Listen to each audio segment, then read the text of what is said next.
Esse jogo aqui não é 3D, mas ele enganou todo mundo. E o pior, você provavelmente também caiu nisso. Então fala rapaziada, aqui é o Tony, sejam muito bem-vindos a mais um vídeo do canal Get Start Games Brasil. Antes do 3D de verdade dominar os videogames, os desenvolvedores tiveram que resolver um problema enorme. Como criar profundidade sem ter profundidade de verdade. E para isso eles usaram matemática, percepção visual e vários truques que basicamente hackeiam o seu cérebro. Hoje você vai ver como alguns jogos conseguiram parecer 3D usando apenas 2D, quando o 3D virou uma foto. Donkey Kong Country parece 3D, mas o console só está exibindo imagens 2D. A técnica usada aqui é a pré-renderização. Os desenvolvedores criavam modelos 3D completos em computadores externos, com iluminação, textura e volume real. Depois disso, eles renderizavam várias imagens desses modelos e transformavam tudo em sprite. Ou seja, o jogo não calcula 3D em tempo real, ele só reproduz imagens que já foram calculadas antes. E é isso que cria aquela sensação de profundidade. Agora repara um detalhe, quando o personagem se movimenta ou gira, ele não faz isso de forma totalmente fluida como em um jogo 3D moderno. Você consegue perceber que existem posições bem definidas, quase como se fosse um stop motion. Isso acontece porque cada movimento já foi renderizado antes. O jogo só troca as imagens muito rápido. E é justamente isso que entrega o truque se você souber onde olhar. Essa técnica também aparece em outros jogos. Killer Instinct levou isso ainda mais longe com personagens extremamente detalhados. Mortal Kombat seguiu outro caminho e digitalizou atores reais. E jogos como Super Mario RPG e Vector Man também usaram abordagens parecidas para criar sensação de volume. Aqui existe uma troca importante. Você economiza processamento, mas precisa de muita memória e perde liberdade de câmera e de interação. Mas isso aqui não é nem o mais impressionante. O 3D na raça, Raycasting. Jogos como Doom e Wolfenstein 3D parecem 3D e se movem como 3D, mas ainda não são 3D de verdade. Eles usam uma técnica chamada Raycasting. Funciona assim. O jogo pega a sua posição e dispara raios invisíveis em várias direções dentro de um mapa 2D. Cada raio bate em uma parede e mede a distância. Depois disso, essa distância vira uma coluna na tela. Quanto mais perto a parede está, maior essa coluna aparece. Quanto mais longe, menor ela fica. Fazendo isso centenas de vezes por frame, o jogo monta uma imagem que parece tridimensional. Agora testa isso na prática. Chega perto de uma parede no Doom e se move lateralmente. Você vai perceber que não existe profundidade real como em um jogo 3D moderno. É como se o mundo fosse construído em fatias. Outro detalhe importante, os inimigos não são modelos 3D. Eles são sprites que mudam dependendo do ângulo. Isso economiza muito processamento, mas mostra claramente que o 3D ali é uma ilusão bem construída. E aqui vem um detalhe impressionante. Tudo isso ainda é baseado em um mapa 2D visto de cima. Não existe geometria tridimensional real.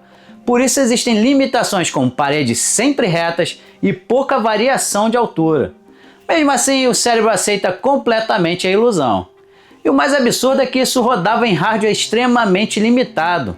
No Mega Drive, por exemplo, existe Zero Tolerance, que faz algo parecido em um console que nem foi feito para isso.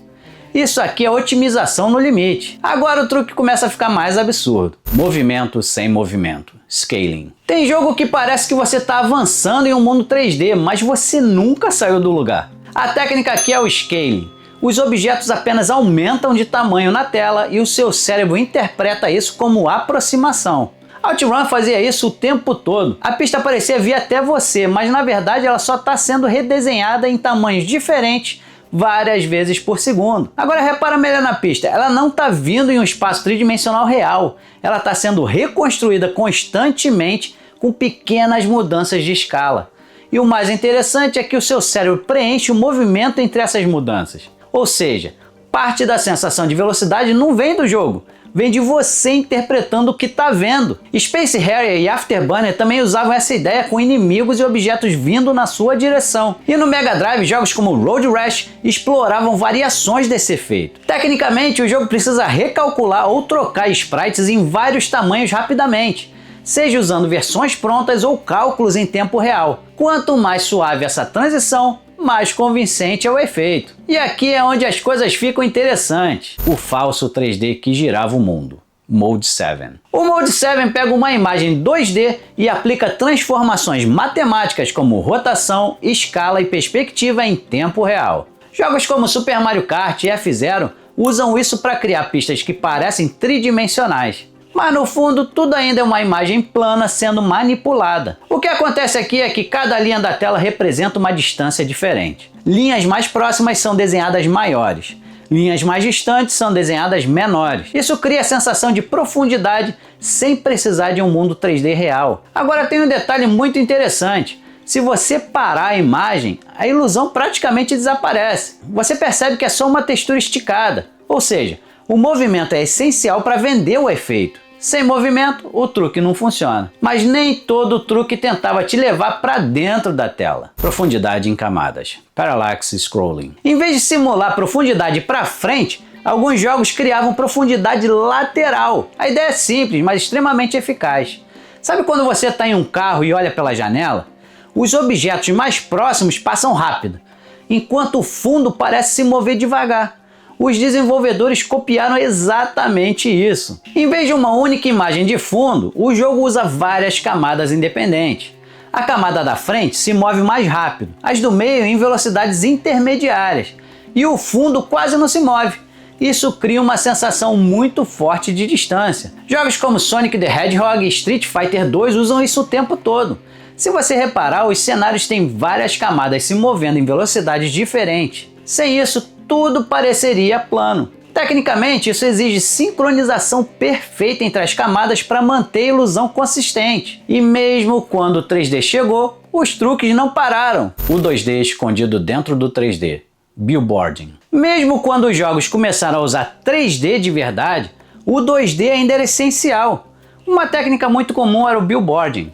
Em vez de criar um objeto 3D completo, o jogo usa uma imagem 2D que sempre gira para ficar de frente para a câmera. Doom já fazia isso, mas jogos como Duke Nukem 3D e até alguns títulos do Nintendo 64 também usavam. A cada frame, o jogo recalcula o ângulo da câmera e ajusta o sprite para manter ele visível. Isso economiza muito processamento e muitas vezes passa despercebido. Agora que você sabe disso, tenta reparar. Você gira a câmera e certos objetos parecem te acompanhar. Árvores, inimigos, itens, eles estão sempre virados para você.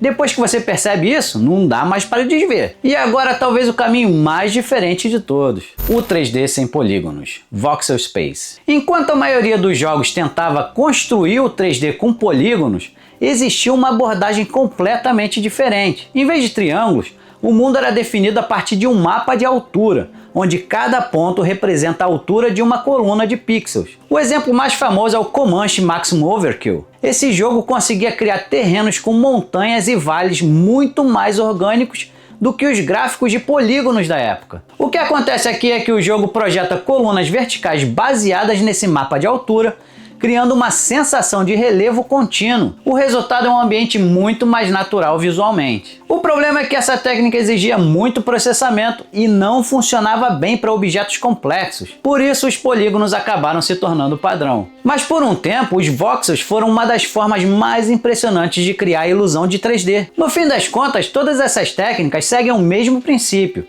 Elas não criam um mundo 3D completo. Elas criam uma ilusão suficiente para o seu cérebro aceitar. E isso é o mais importante.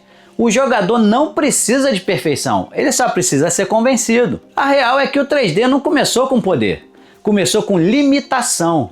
E foi justamente essa limitação que forçou soluções geniais. Porque quando você não pode fazer algo de verdade, você precisa ser criativo, não é verdade?